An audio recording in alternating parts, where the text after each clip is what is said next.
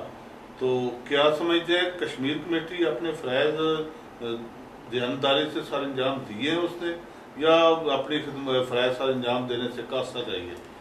میں نا بس یہ ریفرنس دوں گا آپ پر یہ آسیہ اندرابی جی جی جو مقبوضہ کشمیر کی رہائشی ہیں جی جی اور وہاں کی دختران ملت کی چیئرمین جی، اللہ انہیں سلامت رکھے، اور وہاں کے عوام کی آواز ہے. انہوں نے بھی ہم سے ریکویسٹ کی ہے پاکستان کی پبلک سے، آپ اس کو آڈیو اور ویڈیو دیکھ سکتے ہیں کہ خدا را آپ کشمیر کمیٹی کا چیئرمین بدلیں اور ہمارے کیس کو سیدھے طریقے سے دیں. بس میرے خیال یہ بہت بڑا جواب ہے.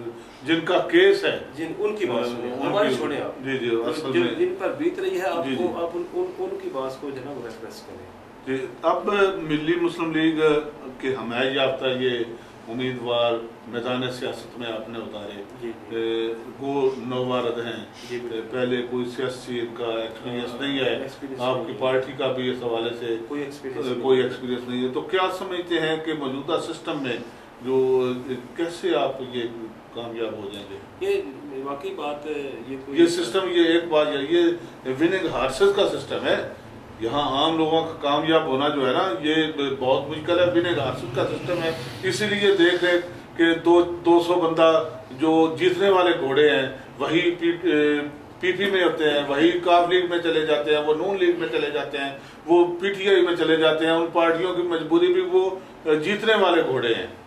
تو جب یہ وننگ ہارسز کا سسٹم ہے تو اس میں کیسے آپ کامیاب؟ یہ بات آپ کی درست ہے کہ موجودہ جو پولیٹیکل سین بنا ہوا ہے وہ اسی طرح کا مسلسل کئی عرصوں سے، میں سمجھتا ہوں یہ شاید جہاں تک میرا علم ہے 70 کے بعد 1970 کے بعد یہ سین بنا ہے، شاید اس سے پہلے یہ سین نہیں تھا. میں اس کی مثال آپ کو دیتا ہوں. بانی پاکستان محمد علی جناح نے کی جتنی پراپرٹی تھی انہوں نے 3 اداروں کے نام کر دی. اس کا مطلب یہ نہیں ہے کہ ہم پہلے دن سے ہی بالکل جو ہے نا وہ یتیم چلے آ رہے اس حوالے سے. یہ ہمارے ساتھ مس ہیپ ہوا ہے اور میری جو مطالعہ ہے وہ 70 کے بعد یہ ہوا ہے. ٹھیک ہے جی. اب ہم نے جس 70 سے پہلے بھی یہی بدقسم سے بانی پاکستان اپنا قائد اعظم محمد علی جناح رحمۃ اللہ علیہ انہیں موقع نہ مل سکا، تھوڑا عرصہ جیے، ان کے بعد حالات تو ایسے بنتے گئے نا۔ میرے کہنے کے 70 کے بعد جیسے بیماری کھول کے سامنے نہیں آ جاتی تو شاید اس یہ پرابلم ہو۔ اب ہماری جماعت، پہلے بات میں یہ بتانا چاہتا ہوں، آپ اس کو پلیز نوٹ کیجیے، میں بات لمبی نہیں کرتا۔ دو چیزیں ہیں جو کسی حکمران میں ہونی چاہیے۔ نمبر ایک، وہ قوت والا ہو، مضبوط فیصلے کر سکتا ہو۔ نمبر دو یہ ہے کہ اس کے اندر صداقت ہو، وہ سچ ہو۔ ہم نے کوشش یہ کی ہے کہ اپنے ہر ایم این ایس کو ایسا بندہ ہو کہ جس کے اندر یہ دونوں چیزیں ہوں، اور ہمیں پتہ ہے کہ شاید اتنی بڑی کامیابی ہمیں نہ ملے، لیکن اس کا مطلب یہ بھی نہیں ہے کہ ہم بالکل ہی مایوس ہیں، بالکل ایسی بات نہیں ہے۔ میں اپنی بات بتاتا ہوں، میں کمپین ساری کا سربراہ ہوں، اور جہاں بھی جا رہا ہوں لوگ اللہ کے فضل و کرم سے ہماری جو کہہ لیں نا، جو ہم ایکسپیکٹس کر رہے تھے اس سے بڑھ کر ہمیں دے رہے ہیں، اور لوگ کہتے ہیں کہ ہم تنگ آ گئے ہیں اس نظام سے اور ان وہ سارے پرانے چلے ہوئے موروں سے۔ جی، عام میں لوگ تو بیچارے پس رہے ہیں، ظلم کی چکی میں یہ پس رہے ہیں، غربت میں، کھانے کے لیے کچھ نہیں ہے، مہنگائی اتنی ہے۔ سر میں سوری آپ سے بات کاٹ رہا ہوں، میں آپ کو ایک بتاتا ہوں کہ ہماری کتنی مس پلاننگ ہے کہ اس وقت تک ایک سڑک اونچی کی جاتی ہے اور پوری آبادی کو 5 فٹ ڈاؤن کر دیا جاتا ہے۔ کیا یہی سلوشن ہے؟ کیا دنیا میں ایسے ہوتا ہے؟ آپ ہارورڈ میں پڑھ کے آئے، یہ سارے بڑے جو ہیں ان کے بچے جو پڑھ کے آتے ہیں یہ وہاں سے ایسی چیزیں نہیں پڑھتے کہ پہلے وہ سڑکوں کو سکریچ کیا جاتا ہے۔ اب ایک بندہ وہ تو جو ہزاروں میں ہے، میں ایک مثال دے رہا ہوں، وہ ہزاروں میں وہ تو مکان بلند کر لے گا، لیکن ایک مزدور آدمی کے وہ جیسے یہ محلے ہمارے، ٹھیک ہے، تو یہ ہے اصل میں کہ ہم چاہتے ہیں کہ ایسے لوگ، اور میں اللہ کے فضل و کرم سے یہ بات پورے وثوق سے کہتا ہوں، اور مجھے علم ہے ہماری جماعت میں ٹیکنوکریٹ سے لے کر انجینئر اور ڈاکٹرز موجود ہیں۔ اگر اللہ نے موقع دیا تو انشاءاللہ اگر ترکی کے اندر تبدیلی آ سکتی ہے تو انشاءاللہ یہاں بھی آپ تبدیلی محسوس کریں گے، دیکھیں گے، اور لوگ انشاءاللہ اس کو سراہیں گے۔ جی اعظم صاحب، بہت مہربانی، آپ نے ہمیں ٹائم دیا۔ ناظرین، یہ آپ نے گفتگو سنی، ملی مسلم لیگ کے ذیلی صدر محمد اعظم صاحب ہمارے ساتھ تھے۔ انشاءاللہ آئندہ بھی یہ گفتگو کا سلسلہ ہم گاہے بگاہے جاری رکھیں گے۔ انہی الفاظ کے ساتھ اپنے میزبان گلزار چوہان کو اجازت دیجیے۔ اللہ حافظ۔